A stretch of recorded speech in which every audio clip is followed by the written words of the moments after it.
నమస్తే, welcome to citizen news. భారతదేశంలో ఉన్న బంజారా జాతి ఐక్యతను కాపాడడమే నా లక్ష్యమని మాజీ ఎమ్మెల్సీ రాములు నాయక్ అన్నారు. బుధవారం మాజీ ఎమ్మెల్సీ రాములు నాయక్ ఆధ్వర్యంలో హైదరాబాద్లోని ఎమ్మెల్యే క్వార్టర్స్లో ఘనంగా రామ్ మహారాజ్ 89వ జయంతి ఉత్సవాలను నిర్వహించారు. ఈ సందర్భంగా మాజీ ఎమ్మెల్సీ రాములు నాయక్ మాట్లాడుతూ బంజారా జాతి ఐక్యత గురించి పోరాడిన వ్యక్తి తపస్వి రామారావు మహారాజ్ అని ఆయన గుర్తు చేశారు. బంజారాలందరూ ఏకదాటిగా ఉండి పోరాడాలని పిలుపునిచ్చారు. ఈ కార్యక్రమాన్ని స్ఫూర్తిగా తీసుకుని రామారావు మహారాజ్ జయంతి ఉత్సవాలను ప్రతి గ్రామంలో నిర్వహించాలని, అదేవిధంగా హైదరాబాద్ లో ఏనాడు లేని విధంగా బంజారా హిల్స్ లో సంత శ్రీ సేవాలాల్ మహారాజ్ జయంతి ఉత్సవాలను ఘనంగా నిర్వహించారు జరిగిందని ఆయన గుర్తు చేశారు. ప్రతి నియోజకవర్గంలో బంజారా జాతికి సంబంధించిన ఓట్లు దాదాపు 50, 40, 30 వేల ఓట్లకు పైబడి ఓట్లు ఉంటాయి. కాబట్టి ఒక ఎమ్మెల్యే గెలవాలంటే బంజారా ఓట్లు చాలా కీలకంగా ఉండటం జరుగుతుందని, అందుకు అనుగుణంగా రాష్ట్ర ప్రభుత్వం కూడా బంజారా జాతికి ప్రతి ఒక్క దాంట్లో అవకాశాలు కల్పించాలని తెలిపారు. ఈ కార్యక్రమంలో బంజారా గురువులు, మాజీ మంత్రులు అమర్ సింగ్, తిలావత్, రవీంద్ర నాయక్, పుష్పలీల, హైదరాబాద్ మేయర్ గద్వాల విజయలక్ష్మి, డిటి నాయక్, ఏఐబిఎస్ఎస్ రాష్ట్ర అధ్యక్షులు రాజు నాయక్, వివిధ సంఘాల నాయకులు తదితరులు పాల్గొన్నారు.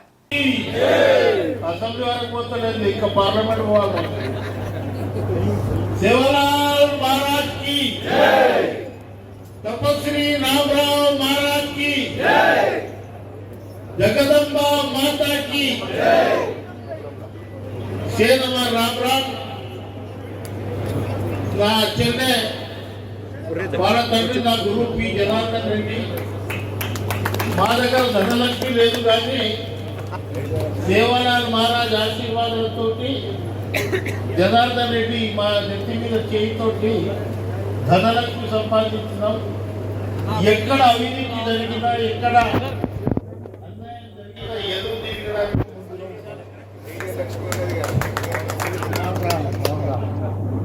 చాలా మంది రైతు నాయకులకి ఎంతపై కుర్చీదార్ అభియాన్ కుర్చీదార్ లడాయి थी यार కుర్చీ చైర్మన్ వచ్చి భోజిరెడ్డి అన్న పైసలు కావాలంటే 10 లక్షలు 20 లక్షలు పెట్టేసిపోతారు. సరే ఇవన్న ఒక కార్యక్రమం చేస్తున్నాం, తర్వాత లెక్కలు చూసుకుందామంటే బాబు ధర సమరా మహారాజ్ మా ఒక్కటే చెప్తున్నా, మీరు ఆదేశాలు ఇస్తారు ఇవ్వండి, మేము ఆ దానికి పాటిస్తాం. నేను మొన్న క్రికెట్ టీం ఎప్పుడు 70 సంవత్సరాలు మన పిల్లలు ఎల్బీ స్టేడియంలో ఆడింది లేదు.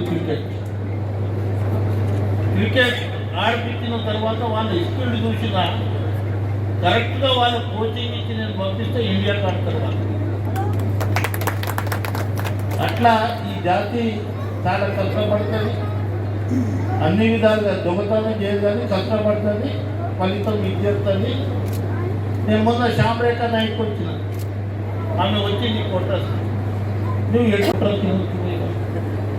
మా నాయన రౌండ్ అన్న ఆ రోజు రెడ్డి నాయక్ మంత్రి పోలీసు వాళ్ళు ఎంబడి పడితే నేను గిట్ట ఒకరోజు ఎమ్మెల్యే కావాలి అని దీక్ష పూనుకొని పోయినా నేను ఈ కొట్రస్లో మళ్ళీ అవుతున్నా ఎమ్మెల్యే అయినా అది ఉండాలి. 2 సార్లు ఎమ్మెల్యే అయ్యి మా బావ ఆడమే ఉన్నాడు. ఇన్న దగ్గర ధనలక్ష్మి ఉంది కానీ ధైర్యలక్ష్మి లేదు. మస్తు పైసలు ఉన్నాయి, 1000 కోట్లు ఉన్నాయి. ఈయన మేము మా తోలు చర్మం వదిలి ఒలిచి రామారావు మహారాజ్కి చెప్పులు గుర్తించిన ఈ బంజారా జాతి రుణపడి ఉంటుంది. మహారాజ్ సేవలను గుర్తించి లోక్నాథ్ సిండే, అక్కడ నా మిత్రుడు సంజయ్ భావ్ రాఠోడ్, ఇంకో ఎంపీ మన గుల్బర్గా అందరం కలిసి ఆ రోజులలో 750 కోట్ల రూపాయలు మహారాష్ట్ర గవర్నమెంట్ గుడి కట్టియడానికి అక్కడ ఇచ్చేసి, నేను నిన్న ముఖ్యమంత్రి గారికి చెప్పిన, ఈ ప్రోగ్రాంకి రండి, మీరు సేవాలాల్ మహారాజ్ని, ఈ కులం అనేది చాలా పవర్ఫుల్, బ్రిటిష్ వాళ్ళతోటే కొట్లాడి ఓడిపోయిన తర్వాత అడవులలో పోయింది కానీ ఇక్కడ గుర్తపడలేదు. ఇవాళ కాంగ్రెస్ పార్టీ అధికారంలో రావడానికి కోడంగల్లో 30,000 ఓట్లు ఉంటాయి. కోడంగల్ కానీ, తాండూరు కానీ, పరిగి కానీ, మహబూబ్ నగర్ కానీ, జడ్చర్ల కానీ, షాద్ నగర్ కానీ, కల్వకుర్తి కానీ, అచ్చంపేట కానీ, తర్వాత దేవరకొండ, మిర్యాలగూడ, నాగార్జున సాగర్, మీకు కొత్త ఆలేరు, పాలేరు, తర్వాత మైపాడ్, డోర్నకల్, ఇల్లేందు, పాలకుర్తిలో కాంగ్రెస్ పార్టీ విజయం సాధించింది. మరొకటి 2014లో ఆ ముఖ్యమంత్రి ఎంబడి ఉండి ఆ రోజు చెప్పిన నేను, ఇది ఎప్పుడు ఇందిరాగాంధీకి ఓటు బ్యాంకు, ఈసారి మొత్తం లంబాడా గిరిజనులు నీకు ఓటేస్తున్నారు, తస్మా జాగ్రత్త, ముఖ్యమంత్రి అవుతున్నావు, కానీ వాళ్ళ హక్కులం కనుక కాలరాసి విస్మరిస్తే నేను ఉన్నానని చెప్పి అట్లనే జరిగిందారా. 4 సంవత్సరాలు చూసి 2 సంవత్సరాలు ఎవడన్నా సర్పంచ్కు రిజైన్ చేయండి. 8వ షెడ్యూల్నే గోర్బోర్డుకి నీటి లేదన్న, 8వ షెడ్యూల్లో కనుక దానికి చెబితే బ్రహ్మాండంగా 16 లక్షలు అంటారు, ఎవరు 20 లక్షలు అంటారు, 12 కోట్లు అంటారు, రకరకాలుగా ఉంది. వేరే జాగాల మేము ఇక్కడ ఎస్టీ, కర్ణాటకలో ఎస్టీ, మహారాష్ట్రలో ఓబీసీ అన్న అందరికీ తెలుసు. అట్లా రకరకాలుగా ఉంది. భారతదేశంలో బాబు సింగ్ కానీ, తర్వాత మన బదియా నాయక్ కానీ, మా మోహన్ సింగ్ కానీ, రవీంద్ర నాయక్ కానీ ఒక టీం ఏర్పాటు చేస్తాం. తెలంగాణలో మూమెంట్ అందుకుంటే మనకు కొట్లాడే శక్తి ఉంది, ధైర్యం ఉంది. మన కిషన్ సింగ్ కానీ, మా బాబు ఒక కమిటీ వేసుకొని భారతరత్న రామారావు మహారాజ్కి ఇవ్వాలని రామ్లీల మైదానంలో 1,00,000 మందితో నేను ట్రైన్లు దింపుతా, అన్నీ బుక్ చేస్తా, ట్రైన్లు దింపుతా, ఎవడినకపోతే ట్రైన్ని ఐకాట్ చేసుకొని మీద తీసుకుంటాం. అది మనం ఒక్కటి చేసి మొత్తం భారతదేశంలో ఎక్కడైతే ఎస్సీలు ఉన్నారో అక్కడ ఉండనివ్వండి, టీఎల్టీ ఉన్నారో, బీసీలు ఉన్నారో, ఫార్వర్డ్లో ఉన్నారో వాళ్ళందరినీ ఒకటే గొడుగు కింద, అంబ్రెల్లా కింద ఎస్సీలు తీసుకురండి అనేది మనం ఫైట్ చేస్తే మనకు ఫలితం దొరకకుండా మన పిల్లలకు దొరుకుతుంది. అందుగురించే ఈ అన్నీ చేయాలనే ఉద్దేశంతో ఒక ప్రోగ్రాం పెట్టినాం. 89వ జయంతి నేను ఎప్పుడైతే పిలుపునిచ్చినానో సేవాలాల్ మహారాజ్ జయంతి చేస్తుండే, రామారావు మహారాజ్ జయంతి చేయకపోతుండే. ఎప్పుడైతే నేను అందుకొని ప్రతి తాండలో గుడి దగ్గర జయంతి జరగాలి 89వది, ప్రతి తాండలో 5 వేప చెట్లు పెట్టాలనే నినాదం బ్రహ్మాండంగా పోయింది. చెట్లు నాటిలు అన్ని రకరకాలుగా సేవా కార్యక్రమాలు జరిగినాయి. ఇది ముగింపు. 90వ జయంతి నేను ఒక్కనే కాదు, మీ అందరి కర్తవ్యం ఉంది. అందరం మనం అన్ని కలిస్తే ఎల్బీ స్టేడియంలో తీసుకెళ్తాం. ఎల్బీ స్టేడియంలో చేయడానికి అందుగురించే महाराज तुम क्या भी करो हम तुम्हारे साथ में। जो रामाराव महाराज अधूरा छोड़ के गया वो अधूरा को पूरा करने का काम हमारे साथ में।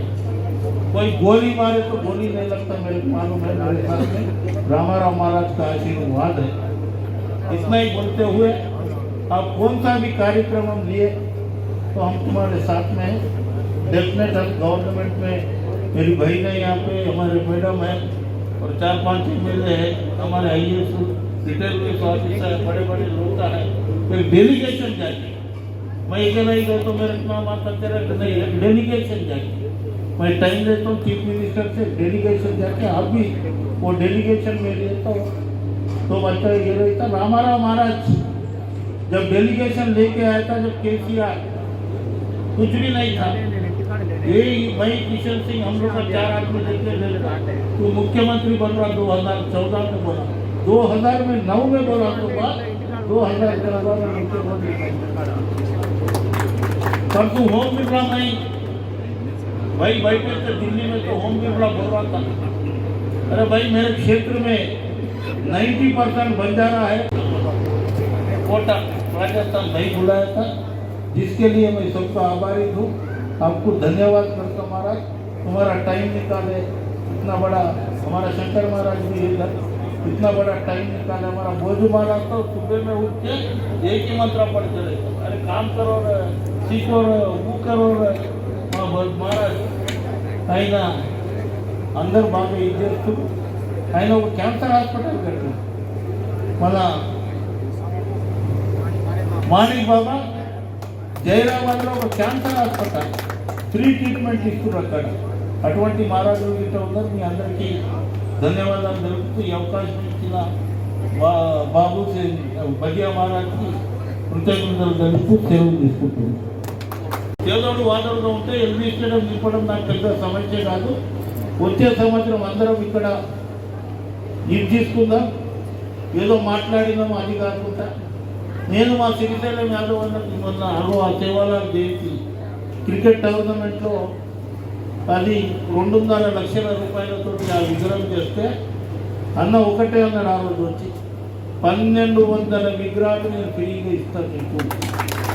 వారికి మనం అందరం ధన్యవాదాలు చెప్పాలి. ఎవరు గుడి కడతారో వాళ్ళకి మనం ఫ్రీ ఇస్తాం. ఈ సంస్కృతిని కాపాడతాం. మీరు ఐఏఎస్ ఐపీఎస్ గ్రూప్ 1 ఆఫీసర్ ఉండవచ్చు కాక మీ ఇంట్లో మీరు బయట మాట్లాడుకోండి. మీ ఇంట్లో మీ భాష కొంచెం నేర్పియండి అనేది నా ప్రధానమైన మీతోటి నా కోరిక.